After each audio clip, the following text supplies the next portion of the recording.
राज्यामध्ये शेतकरी विरोधी सरकार कसं असू शकतं आणि कसं आहे, अदानींची जमीन बळकाव मोहीम आता जोरात महाराष्ट्रामध्ये सुरू आहे। जिथे अदानी बोट ठेवतील ती जमीन अदानींची होईल, अशा प्रकारे सरकारची आता भूमिका किंवा सरकारने ठरवलेला आहे। या सरकारचे आका जे सांगतील त्या पद्धतीने या जमिनी अदानींच्या घशात घालण्याचं काम सुरू आहे। अदानी अंबुजा सिमेंटसाठी 369 हेक्टर जमीन ही लाइमस्टोन असलेली जमीन सिमेंट इंडस्ट्रीला देण्यासाठी जमीन या अंबुजा सिमेंटला शेतकऱ्यांची खरेदी करायची होती आणि या जमिनीसाठी जनसुनावणी झाली। एन्व्हायरमेंटसाठी सर्व झाल्यानंतर जमीन थेट अदानींनी खरेदी करायला पाहिजे होती, कारण तो ब्लॉक अदानीसाठी लाइमस्टोन रिझर्व केला गेला होता, जरी खाजगी जमीन असल्या तरी। परंतु अदानीने 13 कंपन्या, रुचा ग्रुपच्या 13 कंपन्या लावल्या आणि या शेतकऱ्याच्या जमिनी जिथे लाइमस्टोन आहे असं दुसऱ्याला खरेदी करता येत नाही, कारण हा कोरपणा तालुका पूर्णतः चोनकळीसाठी लाइमस्टोनसाठी प्रसिद्ध आहे। आता यामध्ये लोकसुनावणीमध्ये ज्या काही अटी ठेवल्या होत्या त्या अटीमध्ये त्या जमिनी घेतल्या असत्या तर सर्वांना नोकरी द्यावी लागली असती, परंतु अदानीने काही दलाल कंपन्यांना हाताशी धरून त्यांच्या मार्फत या सर्व जमिनीचा व्यवहार केला गेला आणि साधारणतः प्रति एकर 50 लाख रुपये आणि नोकरी मिळाली असती शेतकऱ्यांना। 369 हेक्टर ही जमीन आहे, म्हणजे जवळपास 1000 एकरच्या जवळपास जमीन आहे। शेकडो शेतकऱ्यांना फसवण्याचं काम या ठिकाणी अदानींनी केलेलं आहे किंवा अंबुजा सिमेंटनी केलेलं आहे आणि याला पूर्णतः महसूल विभाग तिथला जिल्ह्यातील या रजिस्टऱ्या झाल्या कशा, त्या होऊ शकत नाही खाजगी कंपनीच्या नावाने।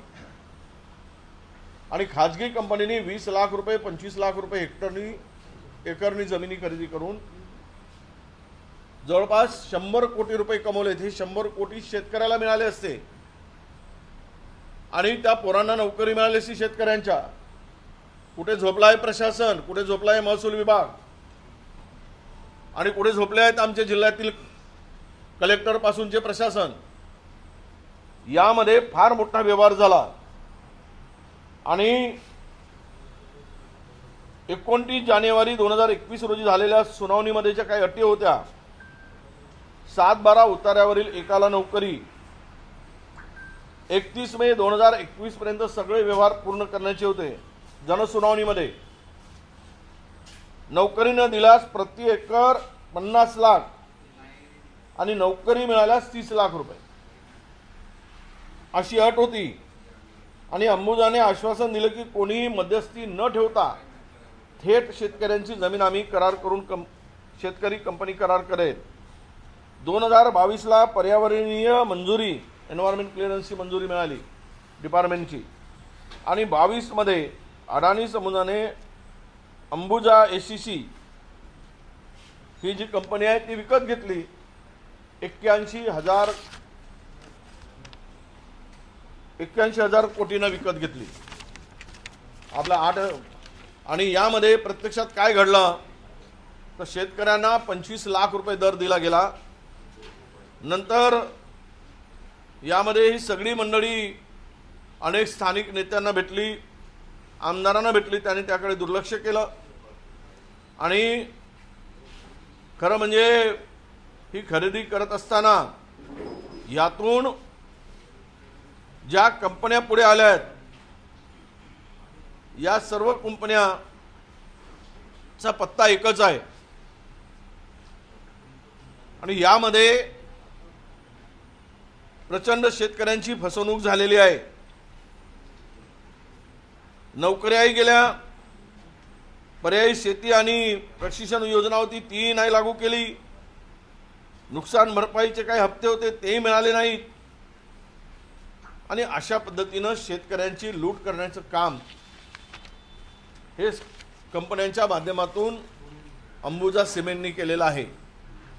आमची मागणी आहे की सर्व झालेल्या रजिस्ट्र्या खाजगी कंपनीच्या नावाने करताच येत नाही, हे नियमबाह्य आहे, हे कुठल्याही नियमात बसत नाही। त्यामुळे हे सर्व व्यवहार रद्द केले गेले पाहिजेत आणि त्या जमिनी थेट अदानी समूहाने खरेदी केल्या पाहिजेत। त्यामुळे होणारं शेतकऱ्यांचं नुकसान या ठिकाणी टाळता येईल। ही जी लूट झाली याला स्थानिक प्रशासनाचं संगनमत आणि अदानी कंपनीला मदत करण्याची भूमिका, यामुळे शेतकऱ्यांचं नुकसान झालं आहे हे आता लपून राहिलेलं नाही। जरांगे पाटलांनी आरोप केला, म्हणजे दंगलीच्या बाबतीत जे आरोप झाले होते भुजबळांनी केल्यानंतर मराठा आंदोलनामागे कोणाचा हात असता तर दंगली घडल्या असत्या असं ते त्यांनी म्हटलं। हात होता म्हणूनच दंगली घडल्या नाहीत, हात असता आणि होता म्हणूनच दंगली घडल्या नसाव्यात कदाचित, हात नसता तर दंगली घडल्या असत्या असं आमचं मत आहे।